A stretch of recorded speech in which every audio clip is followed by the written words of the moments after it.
कहने लगे आंटी अगले महीने से लगा लेंगे।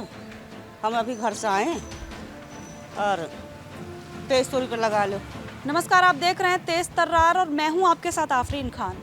मैं इस वक्त मौजूद हूं राजधानी दिल्ली के असोला गांव इलाके में, जहां से एक पति ने अपनी पत्नी के साथ कुछ ऐसी वारदात को अंजाम दे दिया जो यकीनन आपके होश फाख्ता कर देगी।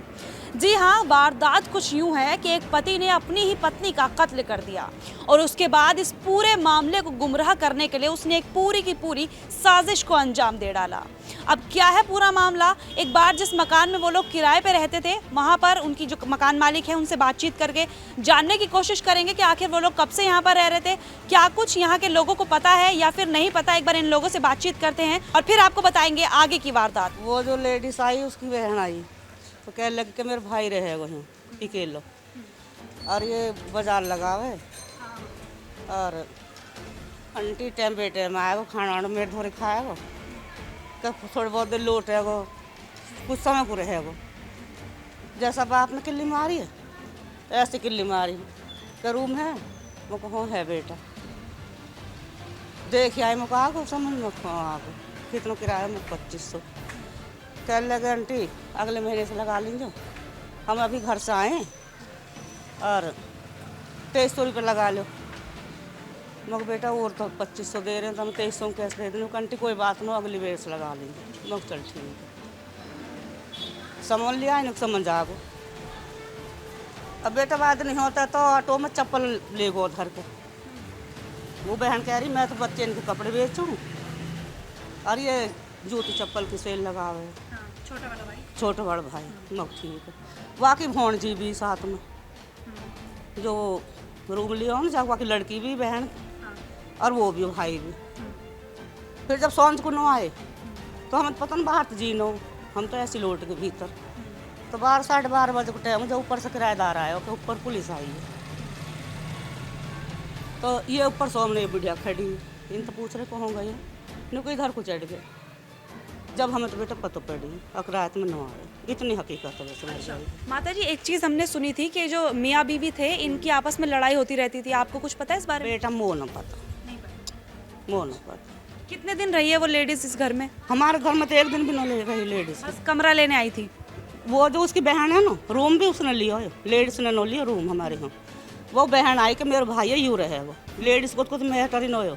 और जो शादी हो रही है ना हमें तो पीछे पता पड़ी अब नो हम अपना बहन ने शादी के बताया कि मेरे बड़े भाई रहेगा। देखो आग हो बेशक जैसे हम भीतर लौट जाए तभी आग हो बेशक रात बे रात पर हमारे सामने एक दिन भी नहीं आया। इतना मैटर है बस हमारा तो। आईडी हमने मग भैया आईडी दे दो अपने क्या दूँ कल दूँ 2-4 दिन आईडी में लगा दिए देने में हमने आईडी ले ली। पर जो हमारे घर वाले हस्बैंड है वे ड्यूटी करें एतवार को जाने को कह रहे थाने में उनकी तबीयत खराब हो गई जानो। पुलिस ने क्या पूछताछ की आपसे? यही पूछताछ हुई कि कब आए थे, कहाँ से आए? हाँ इतनी हुई। खुर्जा बतायो हमें तो कि खुर्जा के रहने वाले हैं और यूँ बाजार लगावे को मेरे साथ में यूँ मेरे भाई मैं बहन हूँ कोई दिक्कत ना हो। फिर मैं पुलिस वाले के धोरा भी बहन भी बुला जाई यहाँ को भी यही बयान हुई। बहन ने भी नहीं कह दी। यही रहती है बहन भी आस पास? यहीं रह रही है पीछे रह रही है। मैं बुला के लाई बहन फिर कह लगी हाँ मैंने रूम दिवाया मैंने एक अपने भाई कह के रूम दिवाया एक भाई रहे मेरा और दूसरे को तो कोई मैटर ही ना हो। आग हुई रात लेकिन मैंने तो रूम एक ही दिवाया। देखिए, बताया जा रहा है कि जो पति था जिसका नाम सुनील बताया जा रहा है जो कि इस मामले में आरोपी है जिसकी उम्र 26 वर्ष है। बताया जा रहा है कि वो अपनी पत्नी से ज़रा परेशान रहता था। अब वो परेशानी ये थी कि ऐसी खबरें निकलकर सामने आ रही हैं कि उसकी पत्नी नशे की आदी थी और उसके किसी और के साथ अवैध संबंध थे। इसी बात को लेकर अक्सर दोनों मियाँ बीवी के बीच में लड़ाइयाँ होती थी, लेकिन किसी को भी नहीं पता था कि सुनील इतनी खौफनाक वारदात को अंजाम देने वाला है। जी हाँ, सुनील ने अपने छोटे भाई के साथ मिलकर, जिसे यहाँ पर छोटू बुलाते हैं, उसके साथ मिलकर अपनी ही पत्नी की हत्याकांड की पूरी कहानी रच डाली। जी हाँ, सुनील अपनी पत्नी को ऑटो में बिठाकर अपने छोटे भाई के साथ यहाँ से एक जंगल में लेके जाता है। वहाँ पर उसका छोटा भाई उसकी पत्नी के हाथ पैर पकड़ता है। सुनील उसका गला दबाकर उसकी हत्या कर देता है। जी हाँ, अपनी ही पत्नी की बेरहमी से जंगल में ले जाकर वो हत्या कर देता है और उसके बाद दोनों मिलकर उसके शव को वहाँ से जंगल की खाई में फेंक देते हैं। लेकिन अब ये उनकी बदकिस्मती कही कि जो लाश थी उनकी पत्नी की वो खाई में नहीं गिरी बल्कि किसी पेड़ में फंस के वहीं पर रह गई। जब किसी ने इस पूरे मंजर को देखा तो पुलिस को कॉल की गई। पुलिस ने इस पूरे मामले की छानबीन की और छानबीन के बाद आरोपी पति का पता चला और ये जो पूरा मामला है वो सबके सामने आया। देखिए इस मामले का खुलासा कैसे हुआ, अब जरा वो आपको समझा देती हूँ।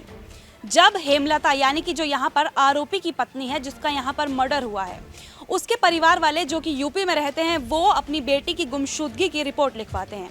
जब सुनील को इस बात की भनक लगती है कि उसके ससुराल वालों ने पुलिस में कंप्लेंट दर्ज करवा दी है तो वो यहाँ पर कुछ चालाकी करते नजर आता है। सुनील यहाँ पर मैदानगढ़ी थाने में जाकर अपनी पत्नी की गुमशुदा होने की रिपोर्ट लिखवा देता है।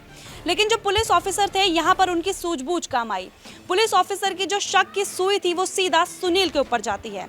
जब सख्ती से उससे पूछताछ की जाती है तो खुद सुनील अपना पूरा गुनाह कबूल कर लेता है कि उसने ही अपनी पत्नी को मौत के घाट उतारा है और वजह है उस पत्नी का अवैध संबंध किसी और के साथ जो सुनील को शक था, और ये भी कि सुनील की जो पत्नी थी वो नशे की आदी थी और नशे में गलत कामों को अंजाम दिया करती थी।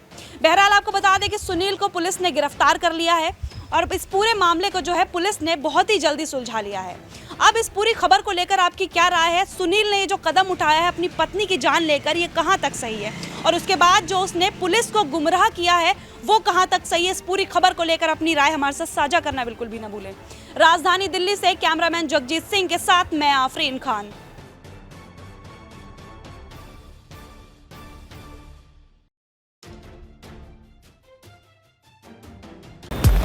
अगर आपको हमारी ये वीडियो पसंद आई हो तो इसे लाइक एंड शेयर करना ना भूलें। साथ ही हमारे चैनल को जरूर सब्सक्राइब करें। इसके साथ ही बेल आइकन भी जरूर दबाएं जिससे दिल्ली से जुड़ी तमाम खबरों की नोटिफिकेशन सबसे पहले आप तक पहुंचे।